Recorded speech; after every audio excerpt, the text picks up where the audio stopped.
오늘 본문은 한 사람의 구원이 어떻게 이루어지는가를 잘 보여주는 그런 말씀입니다. 여러분, 구원은 어떻게 이루어집니까? 첫째는 주님의 주권적인 선택으로 이루어집니다. 오늘 시몬 베드로를 구원하고 제자 삼으시는 이 과정을 보여주고 있는데, 가만히 보면 여러분, 베드로가 예수님을 찾아간 것이 아니고 예수님께서 베드로를 찾아오시는 것을 볼 수 있습니다. 2절과 3절 보니까 호숫가에 배 두 척이 있는 것을 보시니, 예수님이 이 배 두 척이 호숫가에 있는 것을 보시고 3절에 보니까 예수께서 한 배에 오르시니 그 배는 시몬의 배라. 보시고 두 배 중에 한 배를 택해서 오르셨는데 그게 시몬의 배다. 여러분, 이게 우연이나 혹은 또 어떤 돌발적이고 즉흥적인 그런 일이 아니고 분명히 예수님의 의지와 의도가 여기에 담겨 있는 것을 알 수 있습니다. 여러분, 베드로를 아시고 베드로를 구원하시기 위해서 의도적으로 호숫가에 있는 베드로의 배에 예수님이 오르신 것입니다. 여러분, 이와 같이 우리가 예수님을 찾은 것 같지만 사실은 주님께서 먼저 우리를 아시고 우리에게 찾아오셔서 우리가 예수 믿게 됐다는 사실을 우리는 알아야 됩니다.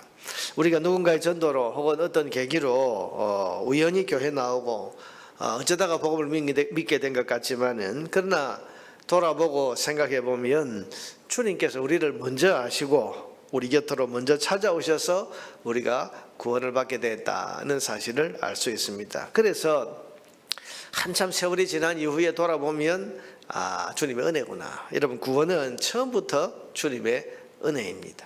우리를 아시고 우리를 찾아오셔서 믿게 하신 겁니다. 둘째로, 구원은 어떻게 이루어지는가? 구원은 주님의 말씀을 잘 들음으로써 이루어집니다. 오늘 본문을 보면 예수님이 베드로에게 깊은 데로 가서 그물을 내리라, 이 말씀을 하시는데, 그 말씀을 하시기 전에 보면 충분히 그 베드로의 배에서 복음을 가르치셨다는 사실을 알 수가 있습니다. 여러분, 3절과 4절을 보세요. 조금 떼기를 청하시고 앉으사 배에서 무리를 가르치시더니 말씀을 마치시고 시몬에게 이르시되 깊은 데로 가서 그물을 내려 고기를 잡으라. 여러분 보세요. 배에서 충분히 복음을 가르치셨습니다. 말하자면 베드로 입장에서는 충분히 들었습니다. 그것도 가장 가까이에서. 왜? 자기 배에 예수님이 오르셔서 지금 말씀을, 여러분, 이게 이제 일종의 강대상 역할을 하는 겁니다. 호숫가에 사람들은 그 호수 주변에 쭉 이렇게 있고 예수님께서 그 배에 오르셔서 그 호숫가에 떠 있는 그 배 위에 오르셔서 말씀을 가르치시는 거죠. 그러니까 청중들은 저 멀리서 듣지만 가까이에서 들은 사람 누굽니까? 베드로가 제일 가까이에서 듣는 거죠. 여러분, 여기서 말씀을 마치시고 그랬죠. 4절에 보니까 말씀을 마쳤다, 이 말이 뭡니까? 충분히 가르치셨다는 겁니다. 말씀을 하다가 그러신 게 아니고 말씀을 마치셨다는 것은 충분히 가르치셨다. 여러분 보세요. 구원은 복음을 듣는 데서부터 이루어집니다. 여러분, 베드로가 괜히 깊은 데로 가자, 그물을 내리라, 그 말에 괜히 순종한 게 아닙니다. 계속 이번에 말씀을 가까이에서 듣다 보니까 내가 그 뒤에 나오는 말씀처럼 밤새도록 수고해서 얻은 것이 없지만은 말씀에 의지하여 내가 그물을 내리리다. 지금까지 쭉 이번에 말씀을 들어보니까 이분은 헛된 말씀 하시는 분이 아니에요. 뭔지 모르지만 뜻이 있을 것 같아. 그러니 뭔지 모르지만, 그래서 내가 다른 건 모르겠고 당신의 말씀이 그렇게 말씀하시니까 말씀에 의지해서 내가 그물을 내리리다. 여러분 보세요. 과정이 있다는 거예요. 과정이. 구원은 복음을 듣는 데서부터 이루어집니다. 교회만 나온다고 저절로 되는 게 아니고, 세월이 오래 흘렀다고 해서 다 되는 것이 아니고, 구원의 복음을 충분히 잘 듣고 배워야 됩니다. 여러분, 구원 얻는 믿음은 맹목적 믿음이 아니라 분명히 진리를 알고 믿는 신앙 고백에 있기 때문입니다. 여러분, 신앙 고백이란 것은 모르고 신앙 고백할 수가 없어요. 알아야 됩니다. 알기 위해서는 배워야 하고, 배우기 위해서는 들어야 됩니다. 말씀을 충분히 듣는 데서부터 구원은 이루어진다는 사실을 우리는 기억해야 됩니다. 셋째로, 구원은 어떻게 이루어집니까? 구원은 예수님의 위대하심을 경험하는 은혜 체험을 통해서 견고해집니다. 여러분, 8절에 보니까 시몬 베드로가 이를 보고 예수의 무릎 아래 엎드려 이르되 주여 나를 떠나소서 나는 죄인이로소이다. 여러분, 우리가 상식적으로 생각해 보면, 언뜻 생각해 보면, 지금 이번에 말씀 한마디에 지금 그물이 찢어질 정도로 고기를 잡았다면 아, 어디 가지 마세요. 나하고 같이 여기 계시면서 물고기 잡읍시다. 이렇게 해야 될 거 아닙니까? 이렇게 많은 고기를 근데 베드로의 반응이 뭡니까? 나를 떠나소서. 이렇게 많은 물고기를 잡는 신기한 능력을 보여주셨다면 딱 달라붙어 있어야 될 것 같은데 떠나소서. 그러면서 하는 말이 뭡니까? 나는 죄인이로소이다. 여러분, 이게 지금 베드로가 이분을 모시면 내가 돈을 많이 벌겠다는 이런 생각의 차원을 뛰어넘은 거예요. 그렇지 않습니까? 예수님의 이 위대하심에 대한 경외심. 아, 이분은, 그래서 그 뒤에 보니까 여러분 놀랐다 그랬죠. 놀랐다. 9절 10절에 보니까 놀랐다. 밤새 한 마리도 잡지 못한 이 물고기를 순간에 그물이 찢어질 정도로 잡을 수 있게 하시는 이분은 도대체 누구신가? 이분은 어떤 분이시다? 이분은 감히 내가 가까이 할 수 없는 그런 위대한 분이시다. 그러니 어떻게 내가 이 위대한 분하고 같이 있을 수 있는가? 그래서 나를 떠나소서. 내가 감당할 수 없는 분입니다. 그런 뜻이죠. 여러분, 예수님의 은혜를 생활 현장에서 체험할 때 사람은 예수님의 위대하심을 실감하게 되는 겁니다. 말로만 듣던 예수님, 그냥 머리로만 이해하던 예수님이 아니라 실감하게 되는 거죠. 이분이 정말 위대하신 분이에요. 여러분, 병이 낫고 문제가 풀리고 오랫동안 해결되지 않던 어려움이 예수님께 기도했을 때, 또 말씀대로 실천했을 때 기적같이 변화되는 그런 일을 경험하면서 예수님의 위대하심을 머리나 지식이 아니라 온 몸으로 실감을 하게 됩니다.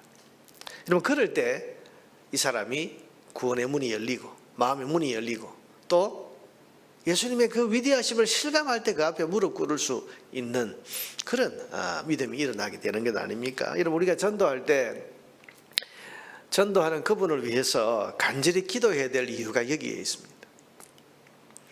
우리가 아무리 말로 전하고 또 그분이 머리로 이해를 해도 실감하지 않으면 안 되거든요. 그러니 삶에서 예수님의 위대하심을 실감해야 구원의 문에 한 걸음 더 가까이 나아갈 수 있기 때문입니다. 여러분, 올 한 해 우리가 전도하는 분들의 삶에서 예수님의 위대하심을 실감하게 되는 일들이 많아질 수 있도록 그것을 위해서 그분들의 문제를 붙들고 간절히 기도할 수 있게 되기를 바랍니다. 네 번째로, 구원은 사명으로 이어져야 됩니다. 여러분, 10절에 보니까 세베대의 아들로서 시몬의 동업자인 야고보와 요한도 놀랐습니다. 예수께서 시몬에게 이르시되 무서워하지 말라. 이제 후로는 네가 사람을 취하리라 하시니. 여러분, 예수님의 위대하심을 실감하고 그 앞에 무릎을 꿇은 베드로에게 예수님께서는 이제부터 너는 사람을 구원하는 사명에 헌신하라, 그렇게 말씀하고 계십니다. 여러분, 은혜에는 항상 뜻이 있습니다. 우리가 항상 기억해야 될 것은 주님 내게 기도 응답 주셨다, 주님 내게 은혜를 베풀어 주셨다, 거기서 그냥 좋아하고 기뻐할 뿐만 아니라 이 은혜를 주신 것은, 이 기도의 응답을 주신 것은 뜻이 있다는 것을 늘 기억을 해야 돼요.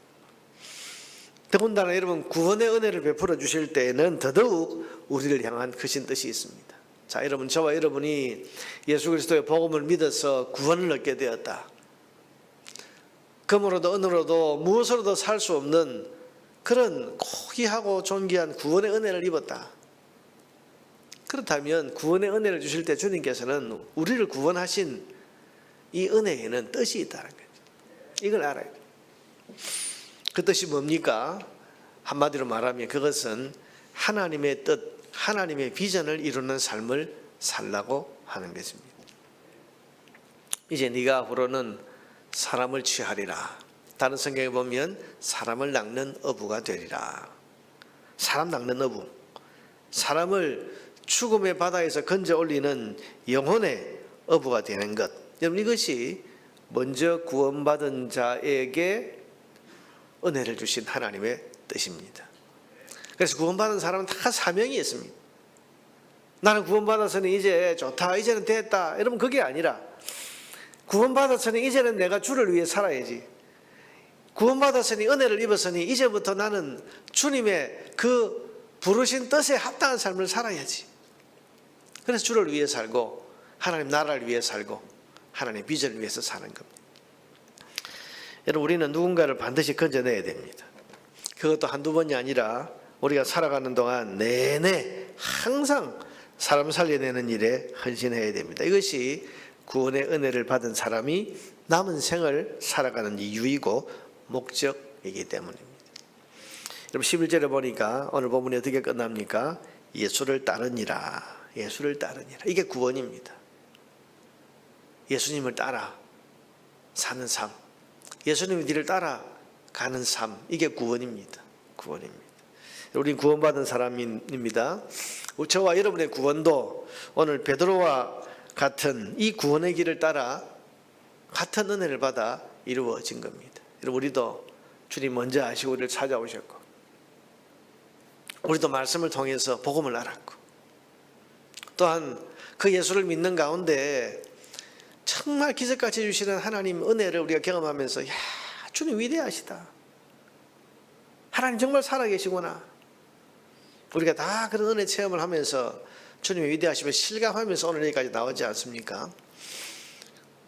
이런 구원의 은혜를 우리에게 주신 하나님 앞에 감사하고, 이제 우리를 향하신 하나님의 뜻, 사람 낚는 어부가 되라. 이제부터 네가 사람을 취하리라. 이게 주님의 뒤를 따라가는 우리의 남은 삶이 되어야 됩니다. 이 은혜에 감사하고 이제 구원받은 자로서 또 다른 사람들을 구원하는 주님의 일에 헌신하고 나를 따라오라 하시는 주님의 부르심에 헌신하는 삶을 살아야 할 것입니다. 오늘 저와 여러분의 삶이 우리의 구원자 되시는 예수님을 따르는 삶이 될 수 있기를 주님의 이름으로 축원합니다.